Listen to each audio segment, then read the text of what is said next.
Hello, Britain. In 2016, as you know, we held a referendum on whether or not to remain a member of the European Union, to which we, as a nation, voted to leave. Fast forward a year and we're debating whether we leave or remain a member of the single market. The decision before us appears to be between a soft Brexit or a hard and ultra-extreme, likely Russian-backed and probably racist Brexit, with cliffs. The professional liars have planted their flags, but with so many adjectives and metaphors being flung about, it's sometimes hard to know what to make of it. So being myself a rather simple fellow, I've had to break the relevant issues into digestible sections and now beg a moment to present to my fellow Brits what all this bother is about. So pitiful. The single market originated in 1957 as the EEC. It grew and it grew both in size and power until it contained almost the entire continent. This ever-growing economic union was originally designed by the principal architects of the EU as a first step towards creating a single giant European superstate. Over the decades, the legal frameworks, treaties, conventions, and institutions required to set up this new state were gradually assembled behind the scenes until, in 2009, the pieces were formally combined into a single legal entity. The single market is now at the core of this new quasi-federal country. It consists of 500 million people, 26 million businesses, and comprises 15% of the global economy.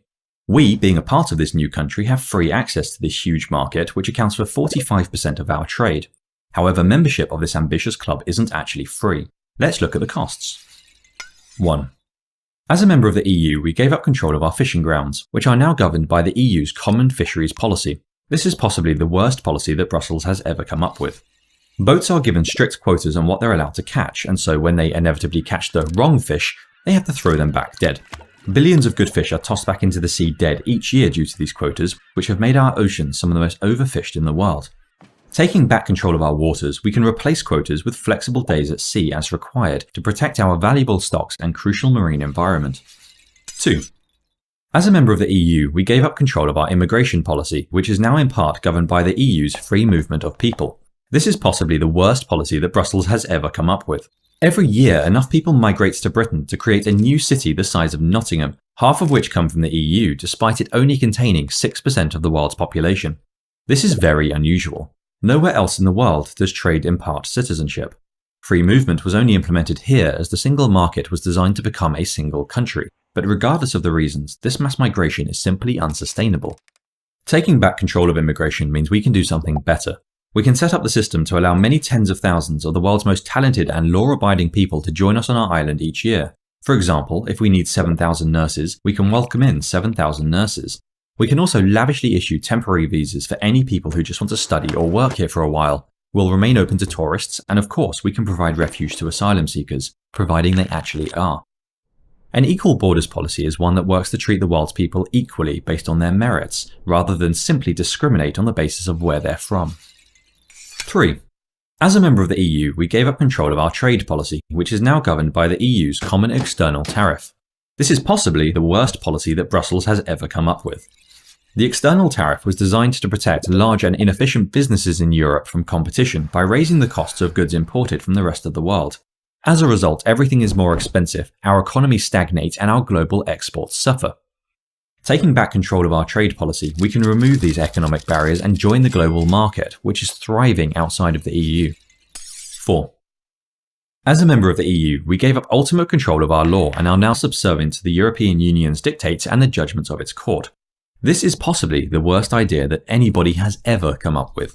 New Zealand isn't having Australia govern its laws, Japan isn't subservient to China, and even tiny Hong Kong is fighting to keep its independence because sovereignty is synonymous with freedom and freedom is valuable.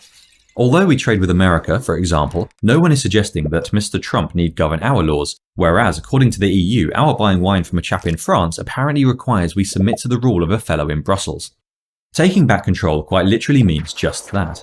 We will be responsible for our own lives and our own laws, not some far-off bureaucrats, foreign courts, or especially that little chap in Brussels. 5.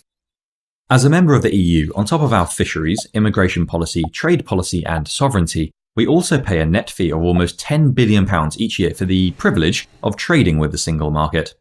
Some say this is a rather expensive bill for supposedly free trade, especially with a market that appears to be collapsing. 40 years ago, the single market's current members comprised 30% of the global economy. Today, they're down to 15% and falling. Just 10 years ago, the single market accounted for 55% of our trade. Today it's 45% and also falling. If we were to leave the single market with no deal, the worst possible case for Britain is that the EU erect trade tariffs, charging us a fixed percentage on what we sell into their market, up to the maximums allowed by the World Trade Organization. They might also erect the protectionist barriers that isolate members of the single market from the wider world. That said, and despite their bravado, the EU is actually in no position to put up trade barriers with the UK. Our trade earns them a net £60 billion in profit each year, any reduction of which would cost their already crumbling markets millions of jobs. At the same time, by leaving the single market, our global trade is set to increase by tens of billions, which will make the EU's large but shrinking market increasingly less relevant. So back to the options. A so-called soft Brexit would see us remain a member of the single market. Membership would continue to cost us our trade and immigration policies, and we continue paying a significant sum. Also, as a member, we would remain subject to EU laws and jurisdiction, and the federalisation of Europe would be near complete. A so-called hard Brexit would have us leave the single market and trade with the EU either under a custom trade deal or under WTO terms, depending on which they'd prefer. We'd regain control of our fisheries, trade and immigration policies. We would save around £10 billion a year in fees and likely earn upwards of £40 billion in new trade, and our laws would be our own. So this, dear Britain, is the decision before us. It's not about hard and soft, floppy or wet. It's about the 2016 referendum and an attempt to overturn the result.